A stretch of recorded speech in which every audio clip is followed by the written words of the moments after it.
ಪ್ರಿಯ ವೀಕ್ಷಕರೇ ನಮಸ್ಕಾರ. ಗಾನಸುದೆ ಸಾಹಿತ್ಯ ಸೌರಭ ಯೂಟ್ಯೂಬ್ ಚಾನಲ್ಗೆ ಸ್ವಾಗತ. ನಮ್ಮ ಯೂಟ್ಯೂಬ್ ಚಾನಲ್ಗೆ ಸಬ್ಸ್ಕ್ರೈಬ್ ಆಗಿ ಪ್ರೋತ್ಸಾಹಿಸಿ. ಸುದ್ದಿ ಮುಖ್ಯಾಂಶಗಳು. ಕಾಯಕದಲ್ಲಿ ನೀತಿ, ದಾಸೋಹದಲ್ಲಿ ಪ್ರೀತಿ ಬಹುಮುಖ್ಯ.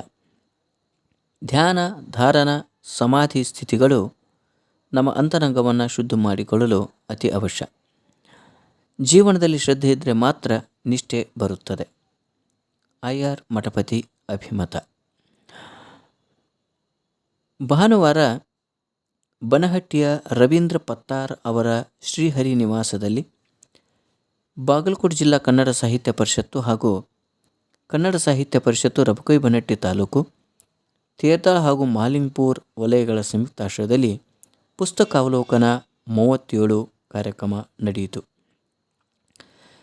ರಬಕವಿ ಹಿರಿಯ ಸಾಹಿತಿಗಳಾದ ಶಿವಾನಂದ ದಾಶಾಳ್ ಅವರು ರಚಿಸಿರುವ ಶರಣ ಸಂಗಮ ಕೃತಿಯನ್ನು ಹಾರುಗೇರಿಯ ಶರಣ ವಿಚಾರ ವಾಹಿನಿಯ ಅಧ್ಯಕ್ಷರಾದ ಶರಣ ಶ್ರೀ ಐ.ಆರ್. ಮಠಪತಿಯವರು ಅವಲೋಕಿಸಿ ಮಾತನಾಡಿದರು. ಕಾಯಕದಲ್ಲಿ ನೀತಿ ಮತ್ತು ದಾಸೋಹದಲ್ಲಿ ಪ್ರೀತಿ ಬಹು ಮುಖ್ಯವಾಗಿವೆ. ಇವುಗಳನ್ನು ಅನುಸರಿಸಿಕೊಂಡೇ ಶರಣರು ತಮ್ಮ ದಿವ್ಯ ಜೀವನವನ್ನು ನಡೆಸಿದರು. ನಮ್ಮ ಅಂತರಂಗವನ್ನು ಶುದ್ಧ ಮಾಡಿಕೊಳ್ಳಲು ಧ್ಯಾನ, ಧಾರಣ ಮತ್ತು ಸಮಾಧಿ ಸ್ಥಿತಿಗಳು ಅತಿ ಅವಶ್ಯವಾಗಿವೆ. ಶರಣರು ಶಿವಯೋಗವನ್ನು ಸಾಧಿಸಿದರೆ, ಜೀವನದಲ್ಲಿ ಶ್ರದ್ಧೆ ಇದ್ದರೆ ಮಾತ್ರ ನಿಷ್ಠೆ ಬರುತ್ತದೆ ಎಂದು ಹಾರುಗೇರಿಯ ಶರಣ ವಿಚಾರ ವಾಹಿನಿಯ ಐ.ಆರ್. ಮಠಪತಿ ಹೇಳಿದರು.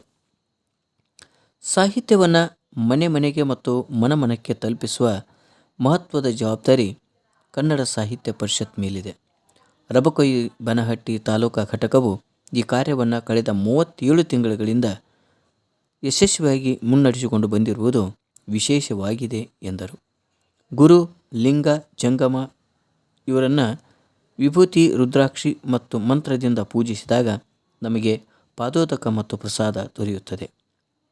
ಕನ್ನಡ ನಾಡಿನ ಶರಣರ ಅನುಷ್ಠಾನದ, ಅವರು ಹುಟ್ಟಿದ ಸ್ಥಳಗಳು ಮತ್ತು ಅವರ ಸಮಾಧಿಗಳನ್ನು ಉಳಿಸಿ ಬೆಳೆಸುವ ಕಾರ್ಯ ಆಗಬೇಕಾಗಿದೆ. ಈ ದಿಶೆಯಲ್ಲಿ ಪ್ರತಿಯೊಬ್ಬರೂ ಶ್ರಮಿಸಬೇಕು ಎಂದು ಐ.ಆರ್. ಮಠಪತಿಯವರು ಹೇಳಿದರು. ರಬಕವಿ ಬನಹಟ್ಟಿ ತಾಲೂಕಾ ಕನ್ನಡ ಸಾಹಿತ್ಯ ಪರಿಷತ್ತಿನ ಅಧ್ಯಕ್ಷರಾದ ಮಕ್ರು ಮೇಗಾಡಿಯವರು ಪ್ರಾಸ್ತಾವಿಕವಾಗಿ ಮಾತನಾಡಿ, ರಬಕವಿ ಬನಹಟ್ಟಿ ತಾಲೂಕಾ ಘಟಕವು ನಿರಂತರವಾಗಿ ಹಲವು ಕಾರ್ಯಕ್ರಮಗಳನ್ನು ತಾಲೂಕಿನ ವಿವಿಧೆಡೆಗಳಲ್ಲಿ ಹಮ್ಮಿಕೊಳ್ಳುತ್ತಾ ಬರ್ತಾ ಇದೆ. ಮುಂದಿನ ದಿನಮಾನಗಳಲ್ಲಿ ಜಿಲ್ಲಾ ಸಾಹಿತ್ಯ ಸಮ್ಮೇಳನವನ್ನು ನಡೆಸಲು ಈಗಾಗಲೇ ಚರ್ಚೆಗಳು ನಡೆದಿವೆ ಎಂದರು. ನಂತರ ನಡೆದ ಸಂವಾದ ಕಾರ್ಯಕ್ರಮದಲ್ಲಿ ಜಿ.ಎಸ್. ವಡಗಾಮಿಯವರು, ಡಿ.ಎ. ಬಾಗಲಕೋಟ್, ಈರಣ್ಣ ಬಾನ್ಕಾರ್, ಶ್ರೀಮತಿ ದಾಕ್ಷಾಯಿಣಿ ಮಂಡಿ, ಶಿವಾನಂದ ಬಾಗಲಕೋಟ್ ಮಠವರು ಭಾಗವಹಿಸಿ ಪ್ರಶ್ನೆಗಳನ್ನು ಮತ್ತು ಹಲವಾರು ವಿಚಾರಗಳನ್ನು ಹಂಚಿಕೊಂಡರು. ಕಾಳಪ್ಪ ಪತ್ತಾರ್ ಅವರು ಪುಸ್ತಕಾವಲೋಕನ ಕಾರ್ಯಕ್ರಮದ ಅಧ್ಯಕ್ಷತೆ ವಹಿಸಿದರು. ಈ ಒಂದು ಕಾರ್ಯಕ್ರಮದಲ್ಲಿ ಹಿರಿಯ ಸಾಹಿತಿಗಳಾದ ಮಲ್ಲಿಕಾರ್ಜುನ ಹುಲಗಬಾಳಿ, ಮಕ್ಕಳ ಸಾಹಿತಿಗಳಾದ ಜೈವಂತ್ ಕಾಡದೇವರ್, ಮೋಹನ್ ಪತ್ತಾರ್, ಮಲ್ಲೇಶಪ್ಪ ಕುಚನೂರ್, ಸ್ಮಿತಾ ಪಾವಟೆ, ವೈ.ಬಿ. ಕೊರಡೂರ್, ರವೀಂದ್ರ ಪತ್ತಾರ್, ಮೀನಾಕ್ಷಿ ಸಿದ್ದು ಸವದಿ, ಗೌರಿ ರಮೇಶ್ ಮಿಳ್ಳಿ, ಸವಿತಾ ಹೊಸೂರ್, ವಂದನಾ ಪತ್ತಾರ್ ಇನ್ನೂ ಅನೇಕರು ಕಾರ್ಯಕ್ರಮದಲ್ಲಿ ಭಾಗವಹಿಸಿದ್ದರು.